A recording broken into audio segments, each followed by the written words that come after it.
भोपाल मध्य प्रदेश का एक ऐतिहासिक और सांस्कृतिक नगरी अपने सुंदर झीलों और हरे भरे वातावरण के लिए जाना जाता है। परंतु इस शहर की एक जगह ऐसी भी है जो अपनी रहस्यमय और खौफनाक घटनाओं के लिए मशहूर है। वह है भोपाल का रहस्यमयी अस्पताल। इस अस्पताल की कहानियां इतनी डरावनी और असाधारण हैं कि उन्हें सुनने मात्र से ही लोगों के रोंगटे खड़े हो जाते हैं। यह अस्पताल 1980 के दशक में एक प्रमुख स्वास्थ्य केंद्र था। यहाँ का बुनियादी ढांचा और चिकित्सा सुविधाएं पूरे राज्य में प्रशंसनीय थीं। लेकिन 1984 की भोपाल गैस त्रासदी के बाद अस्पताल में ऐसी घटनाएं होने लगीं जिनका कोई तार्किक स्पष्टीकरण नहीं था। कई लोगों का मानना है कि गैस त्रासदी में मारे गए हजारों लोगों की आत्माएं इस अस्पताल में भटकती हैं। अस्पताल के एक वरिष्ठ डॉक्टर संजीव मेहरा ने अपने अनुभवों को एक निजी डायरी में दर्ज किया था।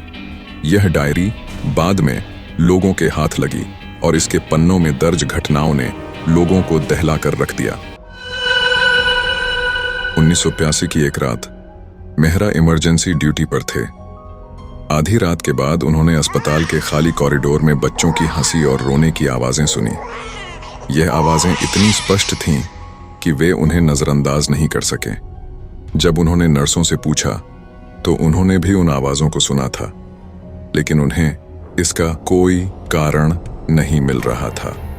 आवाजें हमेशा इमरजेंसी वार्ड के पास ही सुनाई देती थीं, जहां गैस त्रासदी के दौरान सैकड़ों लोगों की मौत हुई थी। 1986 में एक नर्स सुजाता ने बताया कि उसे अक्सर ऐसा लगता है कि कोई उसके पीछे चल रहा है। एक रात जब वह दवाओं का स्टॉक चेक कर रही थी, उसने स्पष्ट रूप से देखा कि एक मरीज का बेड खुद ब खुद हिलने लगा। उसने सोचा कि कोई मरीज मजाक कर रहा है, लेकिन जब उसने पर्दा हटाया तो वहां कोई नहीं था। यह घटना उसके जीवन की सबसे डरावनी घटना बन गई। 1997 की एक रात अस्पताल के चौकीदार रमेश ने कुछ ऐसा देखा जिसने उसकी जिंदगी बदल दी। उसने देखा कि एक अजीब रोशनी वार्ड नंबर 13 से बाहर आ रही है। जब वह पास गया तो उसे एक सफेद साया दिखा जो धीरे धीरे एक इंसान का रूप लेने लगा। रमेश ने उस साये को पहचान लिया। यह गैस त्रासदी में मारे गए एक मरीज का था। रमेश ने यह बात डॉक्टरों को बताई, लेकिन किसी ने उसकी बात पर विश्वास नहीं किया। कुछ दिनों बाद रमेश का मानसिक संतुलन बिगड़ गया और उसे मानसिक अस्पताल में भर्ती कराना पड़ा। 1929 में मेहरा ने अपनी डायरी में आखिरी घटना दर्ज की। उन्होंने लिखा कि एक रात उन्हें एक महिला की करुण आवाज सुनाई दी जो मदद के लिए पुकार रही थी।